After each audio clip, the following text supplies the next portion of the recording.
Welcome to GC Cars. My name is Eric. And I'm Jesse. And this is your all-new Hyundai Santa Fe.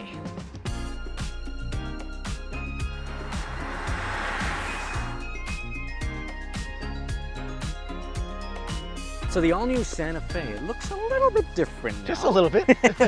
But I think it might be one of the most clever designed cars in terms of exterior and interior features that we've seen. It could be a contender for best interior of the year as well. We shall find out. Let's start off with the exterior. This is colored in the optional Earthy Brass matte paint. I'm feeling it. It looks cool, right? It does cost what, $1,500? Yeah, it's a Canadian, Pricey. Maple dollars. It's definitely a pricey option, but I kind of dig it. And honestly, with all the black accents everywhere, really cool. I really like how this looks. Yeah, this front end, it's kind of boxy, but it works. So on one hand, it kind of gives me Flex vibes. It's a Flex offender? No, like, yeah. but it does look a little flexy. But it's nicer than the Flex. What we can see right now is we have our air vents open. These close up if it's not too cold and not too warm. We have our H headlights and of course really nice hammer headlights.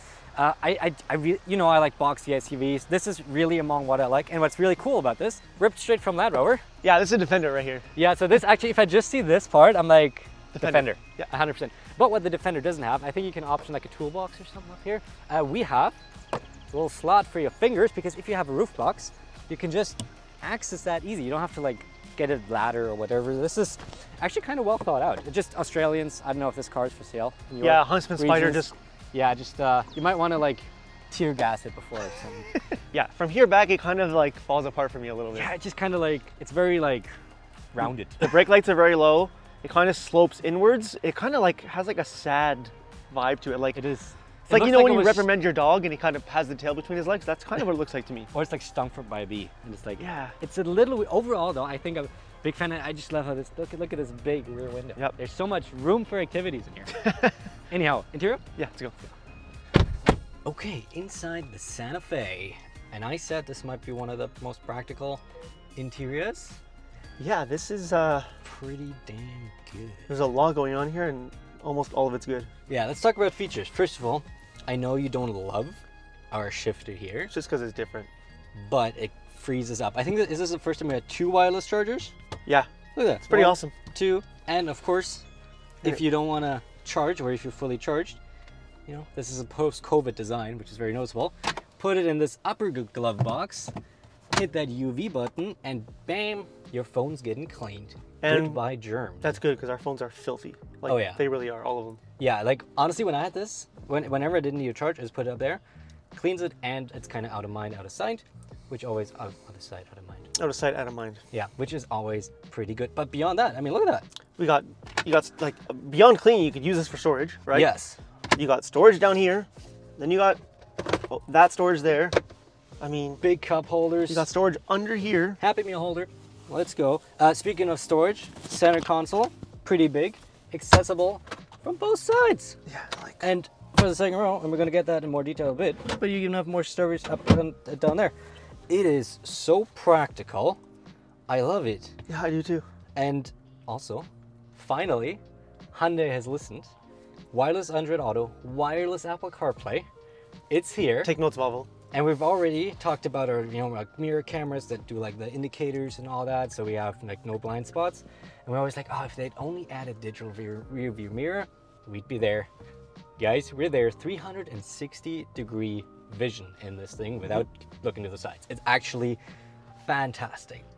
But let's talk materials. Of course, we're going to get more mid-grade materials here. We have hard plastics in a lot of places here. Yeah. But that doesn't disappoint me when you take into account all the good things you get. Yeah, like all the touch points are still nice and comfortable. We have leathers in the important spots, even up here. Very minimal piano black, one little spot here, but it's very minimal. Yeah, I like the steering wheel. It does look a little like Land Rover-y as well. Yeah, it does. But I like it. And behind that steering wheel, we have our new gauge cluster, which is just monolithic. If you guys if you share the car with your wife or something, we have a fingerprint reader, and it can automatically take your profile. Do you want to give your fingerprint to Hyundai? Your decision. I wouldn't necessarily do so, but hey, you can do that. This is the new infotainment, which I love. It looks good. It is very quick. Like you said, Android Auto, Apple CarPlay, wireless across the whole screen. Only minor complaint, if I turn on our audio, if I want to see the song sound, like the name of the song, like I can't see it anywhere here, I have to actually go into this overview, which means I can't look at anything else. It should really say it in your HUD. It should either say it in my HUD or in the gauge cluster. We have a HUD, by the way, isn't big. Just somewhere else, because I don't need to know what channel I'm in, because it says it up here and up here and up here. Like minor complaint. And then we have like a hybrid between physical controls and non-physical controls. It's not bad. Like it's always here, which is good. But you have to look down at it. You still have to look down, and like you just have to kind of take your eyes off the road. You can't feel it out. But there is feedback. Yes, nice. you have the audio feedback, which is it works. I'd prefer physical, but hey, it just. But these. Yeah, so we're at just over 1,000 kilometers, so just over 600 miles on already this car. Scratched. It is so scratched. To be fair, this is is that there too, or is it just this one? No, you still have the. Oh, this one's a plastic film on it. Let's do a little ASMR. Oh yeah, go get your mic and put it on there. Let's do it. There you go. There you So go. that looks nice now, That but looks brand new. in like 10 kilometers it's going to be scratched. And there's a lot of glare, so it's kind of hard to see in certain lighting conditions. Yeah, it's not perfect, but I'm not gonna let perfect be the enemy of the good, because there is so much good. Lastly, seat-wise, heated, ventilated, not simultaneous, but still nice. Very And comfortable. we have the feature where I can just recline all the way if you want to sleep while your kid is playing soccer, basketball, baseball, whatever they do, or you're just waiting somewhere. You can sleep on this thing easy. And yeah, like you said, very comfortable. This is fantastic up front. There's a lot going on here. They really thought this through, and we've been in a few vehicles recently where there was almost no storage, and it's like we're wondering what the hell is going on. Yeah, I feel like this has more storage than some other vehicles in the entire front end. Yeah. This is really, really nice. And that doesn't end in the front. Second row, take us away. Very comfortable. And again, we got what do you call it? Sorry. Electric We got seats? non-manual seats in the back, Yes. which is really nice. They're reclining. We got, again, like you said before, we got more storage here. If I can access it. Like, look at that. That's a lot of storage. And you can access this from the back. You got USB-Cs in the seats. You got heated seats back there. You got privacy shades back there. You got armrests, because those are the captain's chairs. It is really good. And comfortable and spacious. Yeah, and the biggest surprise for us, because this is a small midsize SUV, it's smaller than the Hyundai Palisade, for example, the third row actually is decently comfortable. Actually, probably the most comfortable that I've sat in. Out of all the midsize Yeah, SUVs? I think Yeah, so. I think I would agree on that. Yes, you sit a little high, your knees are high, but because we have the captain's chairs configuration, you can just extend one of your legs through that middle, and you get a lot of room. You can recline a little bit. You have climate controls back there. You have USB-Cs. You have the Cup 12-volt outlets. You have cup holders. I think you got a 180. There's multiple outlets. Yeah, back there's there. multiple a lot. outlets in the back. You of course have the sunroofs. However, the trunk space is very compromised. If you use the third row, you only get about a 14.6 14.6, yeah. cubic feet of space, which is definitely probably one of the lowest we've ever had out of like any car. That being said, once you put down one of the seats, and then of course you can still have an additional passenger, or you put down both, you get about 40 cubic feet of space then. And if you want to turn down the second row seat, want to put them down, you can do them down and up electronically, just from the trunk with a button. You get 80 cubic feet of space, which is actually quite respectable. I really like this. It's a good package, man. Like, The only thing that we have to ask now is, does it fall apart once we hit the road? let's go. All right, out in the Hyundai Santa Fe, let's see if it all works out on the road. We're in sport mode. We're gonna brake torque and see how quick this goes. Okay, not very motivated by that, but there we go. Hi. Oh, now it goes actually. Yep. Just a very lethargic start. But once we get going, yeah, we get going pretty well. bad. Let me go back into normal driving You mode. started lethargically, I think, there because it didn't give you get into a high enough RPM range there. Yeah, the turbos didn't get going, No. nothing at all. It was just, I mean, this is not meant to be sporty, right? We have turbocharged 2.5 liter inline four producing 277 horsepower and 311 pound-feet of torque, sent to all four wheels through an 8-speed dual clutch automatic. More than adequate. Oh, 100%. I think it's pretty good. I did notice though, because this is a dual clutch, it's very smooth in the first couple of gears, but occasionally there was just a little bit of roughness in some of the shifts, and I noticed it there for a second. it does roll back. So because that's just what a dual clutch does. It's not like a Mercedes torque converter that for some reason just rolls back and over without a reason. That's what a dual clutch does. So if you're in a drive-through or you're on an incline, just maybe get on the brake pedal and gas and just let it go all of it. And FYI, so you don't slam into the front end of anyone that might be close up behind you. Don't want that. Exactly. Otherwise, I mean, listen, this drivetrain it delivers the power and that's all it needs.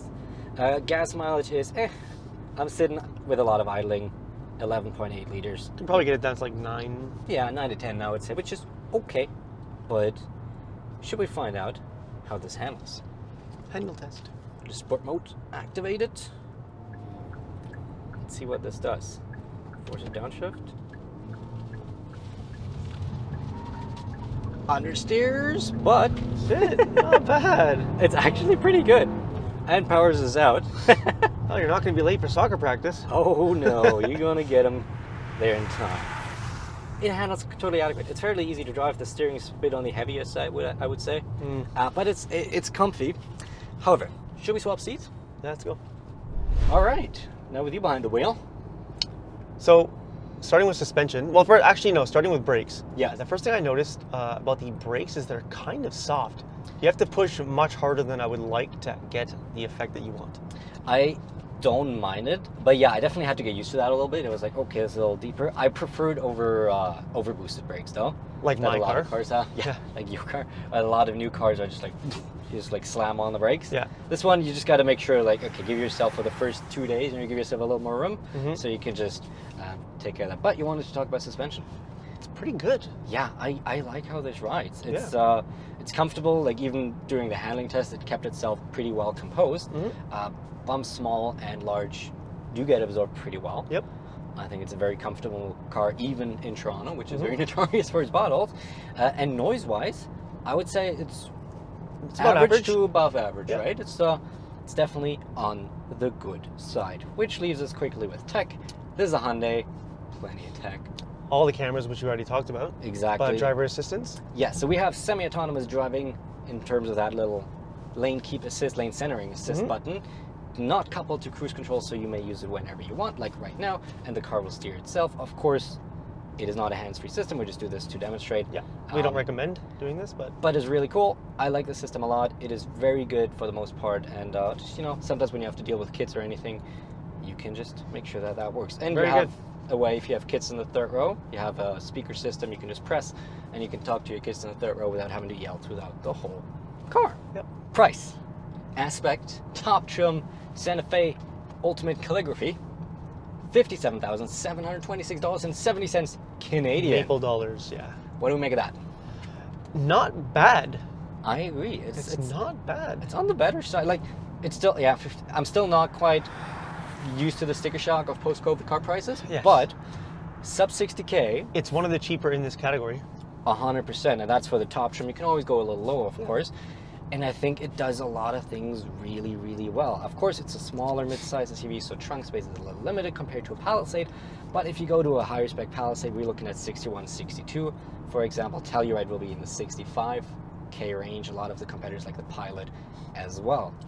Granted, the Telluride has, in my opinion, a much nicer interior. It does, yes. Not that it's better laid out, but the materials will be nicer. I'm not sure if I like the third row more, though. I think this one is better. But from an aesthetic standpoint, Yes. the interior is like a step up. Yeah, the Palisade is a little more luxurious, which not quite as practical as all of this, I would say. And yeah, I think the only real competitor we have tested, well, I have tested, you didn't, was the Honda Passport, which is also a mid-size, but like smaller sized. It had a V6, so it towed more. Other than that, this one blows the Passport out of the water. It is the smarter car. It is better designed. It is very comfortable. Also, our headline, we talked about this headline. This really headliner nice. is like so much nicer than it needs to be. Yeah, it's like, it's almost like Mercedes. Well, actually better than most Mercedes and BMWs and all that. It's really nice. I do think that the Palisade is going to be the closest competitors to this. Yeah, so I think it comes down to how often do you use a third row. If you need to use that third row every time you're using this vehicle, it's going to be difficult for you unless you're utilizing the roof space. Yes, which that include your little handles for. But other than that, this is more the occasional use third row. And I think then if you mainly use this as a four-seater, really, really good. Ooh. I like this a lot. And it's just, I think this is like almost the ultimate road trip vehicle for a lot, because you have your wireless chargers, your UV Yeah, there's just so much going on here that works. It's so well thought out, and I really enjoy it. I think this is one of the best mid-sized SUVs on the market. I would agree. If you know you like the aesthetics, For me, the rear end is kind of eh. Yeah, some people hate this, some people love this. It's really like a... It's going to be polarizing. It's going to be polarizing for sure, but that is the Hyundai Santa Fe. Thank you for watching this video on JC Cars. Pure testosterone! Oh! What the is this piece of shit? If you guys like the video, don't forget to hit the bell and subscribe. Should I just drive into a tree now, or? And we'll see you next Friday at 8:15 a.m. Eastern for a whole lot more fun. Bye-bye.